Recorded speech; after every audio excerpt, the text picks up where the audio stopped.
go through some of the principles and important things that you need to do when you're painting. When you want to get into a painting project or popcorn removal project or renovation, restoration. Now, in this case, since I'm doing different things in this property, I'm going to go through, you may see some tiles or whatever around. It's because at the same time, I have some tile projects or whatever that are going with me. But anyway, I'm going to give you a list of materials, or some of the materials that I use when I do painting. And with this, I found through many years of working that if you have these things available, your painting projects will be way easier, way faster, less frustrated. I don't like to get frustrated, especially when I know that I can do something better. So I'm going to start with that thing. When you're sanding all the ceilings or your walls or whatever, it's very important to have something. I mean, I noticed that I put this kind of sloppy piece of dry cloth over here. It's because I want the air to move away. And I put it and just kind of, press it with the window. And it will be pulling all the dust when I start making all the dust away from the house. You don't want the dust spreading around the house, furniture, clothing, whatever. So you keep a door open somewhere, a window somewhere far away, because you need to create a flow of air getting out of the house.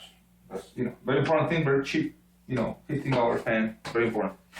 A vacuum is always really important. Since I was just doing the popcorn ceiling removal and repairs, I have some of the debris that I'm going to be removing. The carpet is going to be gone. I'm going to put some new hardwood floors. So anyway, but really important, this is a really high, horsepower vacuum, 5 horsepower, which is really good.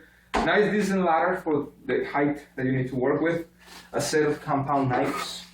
These are really important. I mean, you can do so many things with them in different sizes, from a little 1 inch to the 14-inch one. These ones.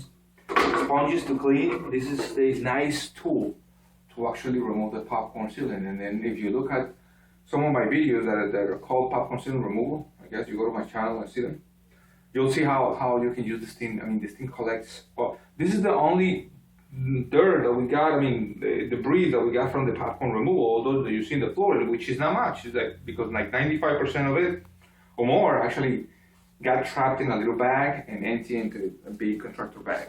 This is a thing to mix the compound or plaster whenever you need to do some quick, fast repairs that, you get a little bit amount of a 20-minute setup, and then you just mix it and cover something really quick. Very important to have something that the water is going to stay in. Now, I'm going to go with the front, with the paint. This company is called Valspar. I got it at Lowe's. I worked through many. I don't want to talk too bad about everybody, because everybody has good and bad products. But Valspar, this ceiling paint is really good. The color is really nice, really good to handle, very important. So it's good. The primer that I'm using is called Zinser Bullseye. A little strong, but it's really good to cover a lot of stuff. Water based. It helps you with all these stains and all the stuff. Really, really good for that. Proform is a company that produces the drywall compound with a little bit of water. It's called Proform Light. A little bit of water mixed up with the compound. Very good to do a final coat. Obviously, some respiratory masks to avoid when you're sanding. You got to be protecting yourself at all times. Obviously, a set of poles and brushes and stuff like that you can see that are good for you. Get some that have good angle, not too wide. You get maybe like a 2-inch, 2.5 inches maximum. Little trays to move paint around with. You need to go crazy. Water if you need to clean, sponges available. So those are the important things when you're doing painting. As I do this project, I'm going to do some little video clips of the process, but pretty much this is what you got to do. Start with the ceilings, sand all your ceilings down. If you need to sand them, if you have the popcorn ceiling, you can, again, look at some of my videos that teach you how to remove the popcorn ceilings.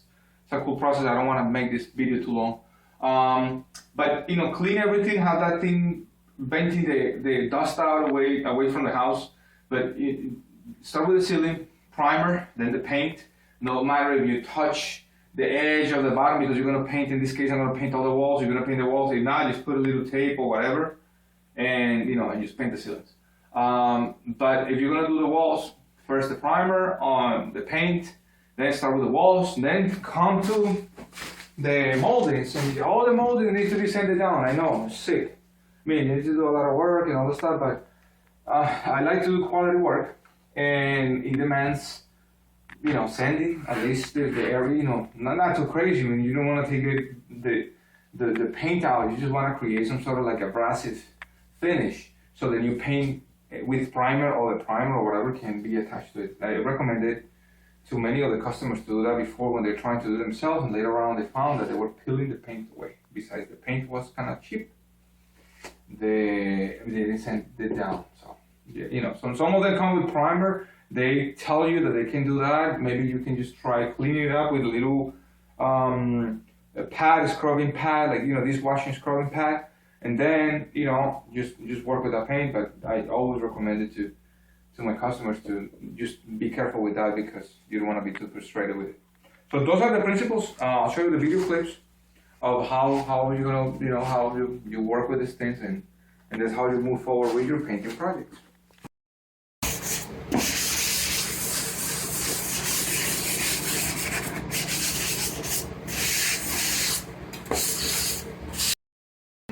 We just finished sanding down the ceiling, and we're gonna put some primer on the ceiling. We're gonna do some primer and paint for the walls, the paint that is already mixed, so we're gonna need that much primer for there.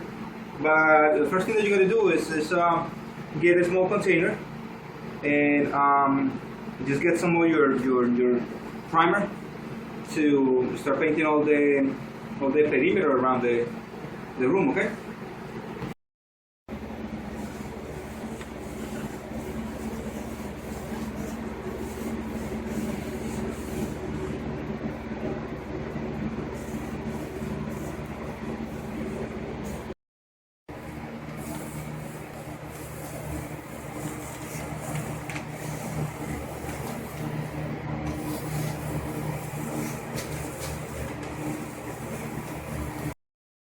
The ceilings are already primed.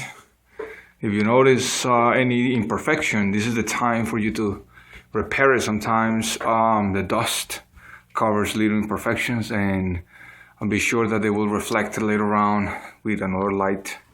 I see like this little thing over here. It's going to be corrected now that the primer is there, because now we're able to see it. When you go around the rooms and look for those defects and fix them up. After that, you start working with your ceiling paint, okay? Finished cutting around and with the ceiling paint. Already we went through the primer, and now we're gonna put the ceiling paint. We already made the cuts through the ceiling paint. I kind of told you to kind of go around, don't worry too much about the walls. If you're painting the walls, just kind of overlap the walls, a little bit, so you can actually paint faster. So now, what I do to paint the ceilings is I actually apply some paint a few times. I go back to the tray a few times instead of just kind of one and trying to spread it. And the reason is that you want to maintain, in my technique, you want to maintain your eyes more on the paint on the ceiling, on the walls, and you can do that if you have enough paint on the ceiling, so you can actually maintain a nice line and not to miss spots. So this thing's like a cover ceiling, and so it requires a lot of cutting around, but the results are beautiful once you remove that popcorn ceiling. And see, in this case, there's a little dry speck of paint, so you grab it, instead of going with a ladder, you kind of drag it a little bit in the corner. You will find it, remove it, and continue. So you don't need to get frustrated, like, oh, there's a lot of dry paint and stuff. Sometimes even if you try, you're gonna use filters, but you don't need to worry too much when your paint is new. When it's not new, forget about it. You have to use some stuff. So that's the way you paint the ceiling, okay?